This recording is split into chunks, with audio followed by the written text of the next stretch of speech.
नमस्कार दोस्तों, आप लोगों का मेरे चैनल पे स्वागत है। आशा करता हूँ कि आप सब लोग अच्छे होंगे। तो आज मैं आप लोगों को भारतीय न्याय संहिता का पनिशमेंट समझेंगे। बेसिकली पनिशमेंट ये होता है जब आप कोई भी, जैसे आप जिस सोसाइटी में रहते हैं तो लॉ का काम होता है वहाँ सिक्योरिटी प्रोवाइड करना, वहाँ रूल ऑफ लॉ को मेंटेन करना, सोशल ऑर्डर मेंटेन करना, ताकि समाज में शांति बनी रहे, पीस बनी रहे, हारमनी बनी रहे, सोशल बैलेंस बना रहे, सोशल ऑर्डर बेहतर तरीके से चलता रहे, सोसाइटी जो है एक दूसरे को जो है परेशान न करे, डिटर न करे। तो इसके लिए जो हमारा भारतीय न्याय संहिता है उसमें जो पनिशमेंट दिया गया है कि अगर कोई भी लॉ का उल्लंघन करता है या कोई जुर्म करता है तो कानून उसको जो है पनिशमेंट देता है, जिससे जो समाज में एक डर बना रहे, एक जो है ऐसा माहौल बना रहे जिससे लोग डरें, जिससे लोगों को कानून का भय रहे, ताकि जो है वो किसी भी प्रकार का जो क्राइम है, जो ऐसी चीज़ें हैं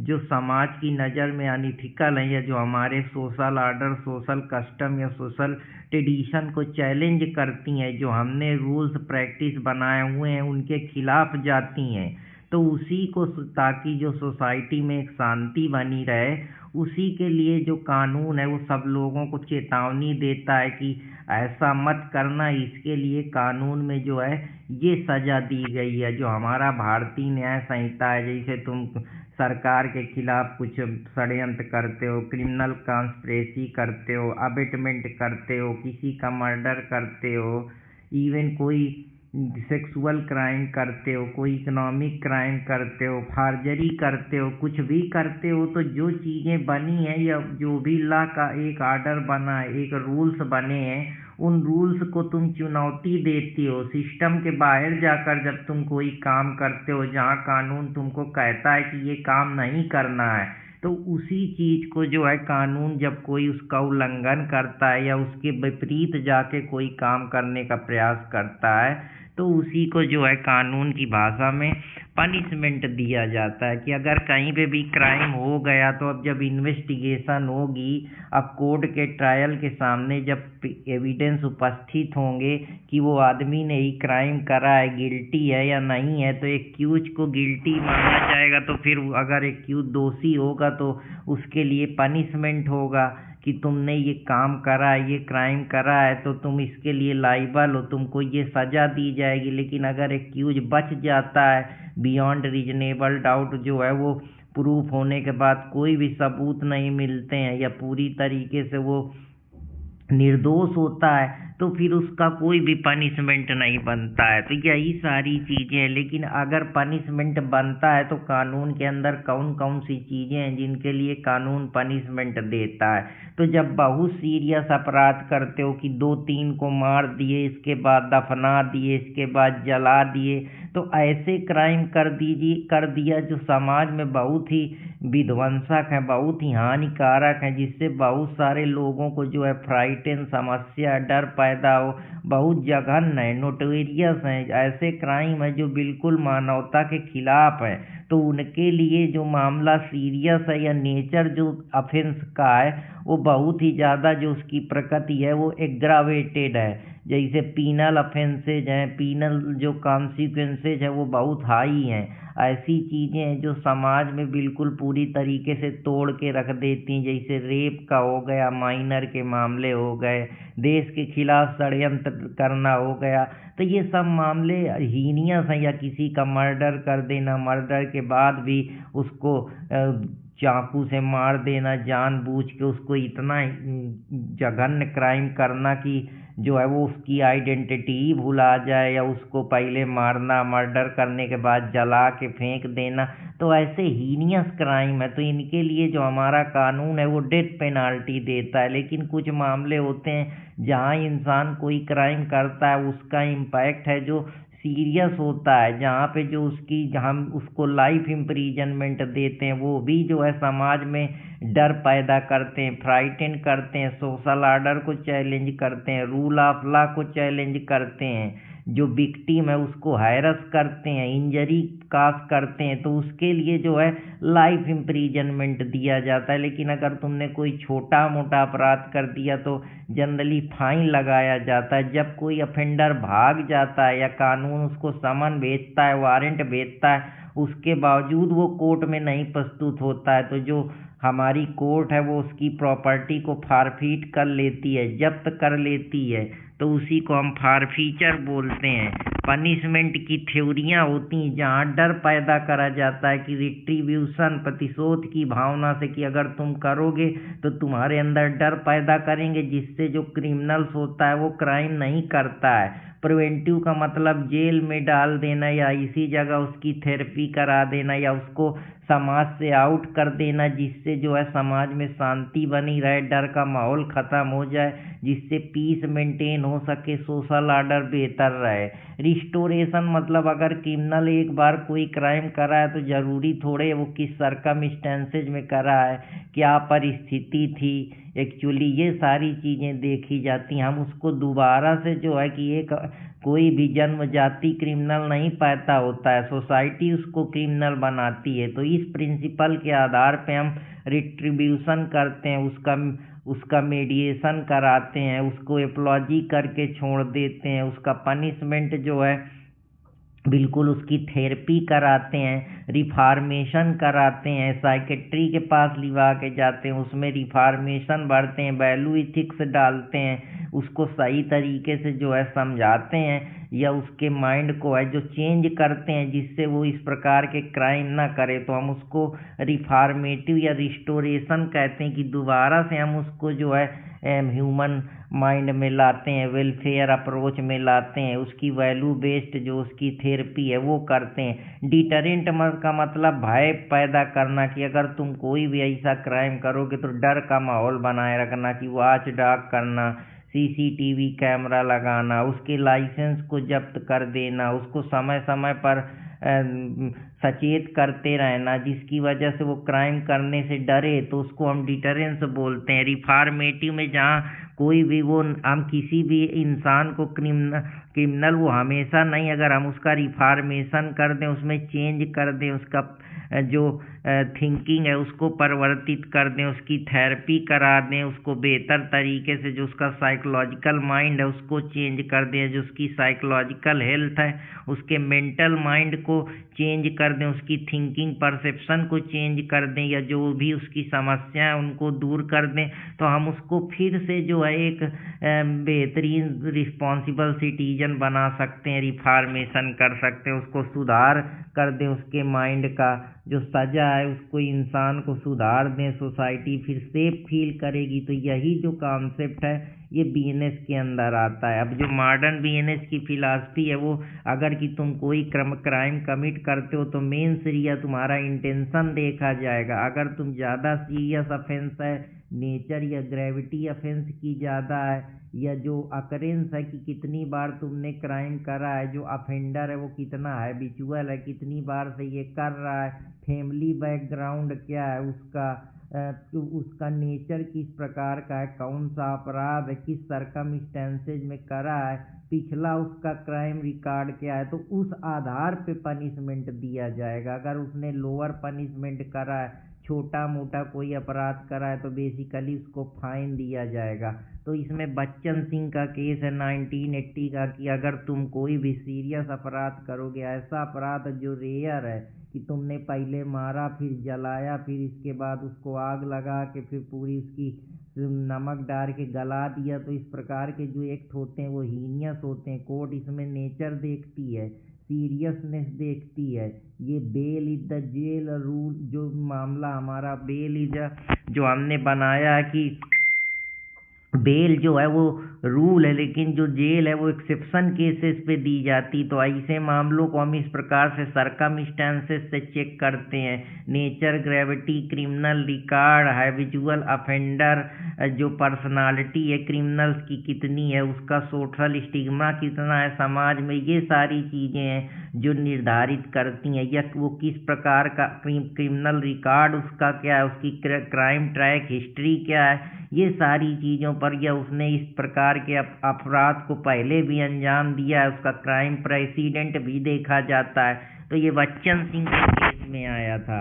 इडीगा वर्सेस अनामा 1974 का केस है। ये बैकग्राउंड मैटर करता है कि किस बैकग्राउंड का अपराधी कितना सीरियस है, किस प्रकार का अपराध करा है, प्रीवियस उसका कोई रिकॉर्ड तो नहीं है। तो ये सब बीएनएस में ये जो पनिशमेंट की फिलॉसफी है कि हम बेसिकली जो विक्टिम की डिग्निफाई को भी ध्यान में रखते हैं, रिफॉर्मेशन पे फोकस करते हैं, रिफॉर्म करते हैं, थेरेपी करते हैं, एपोलॉजी करते हैं, मेडिटेशन करते हैं। बेहतर जो है हम दोनों के बीच में जो है एक प्रकार का तालमेल सामंजस्य बैठाते हैं, जिससे जो जस्टिस है, ह्यूमन जो हमारा चीज़ें हैं उनको बेहतर कर सकें, या जो हमारे ह्यूमन राइट्स हैं उनको बैलेंस कर सकें, कंपैशन ला सकें, rule of law based justice provide कर सकें। जस्टिस जो है वो डिग्निफाइड तरीके से हो।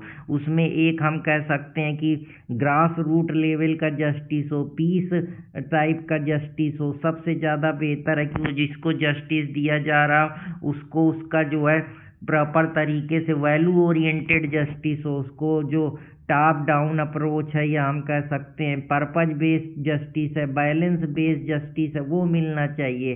अगर कोई पर्सन किसी चीज़ को ब्रोक करता है, कोई भी पनिशमेंट करता है, तो उसको हम पनिशमेंट देंगे, जस्टिस देंगे। लेकिन अगर ये सब चीज़ें तभी संभव है जब हम उसको बेहतर तरीके से रिफॉर्म करें, हील करें, थेरेपी दें, उसके बीच में एक्यूज और जो उनके बीच में उनकी जो साइकोलॉजी है उसको जो है चेंज करें, उनके थॉट प्रोसेस को चेंज करें।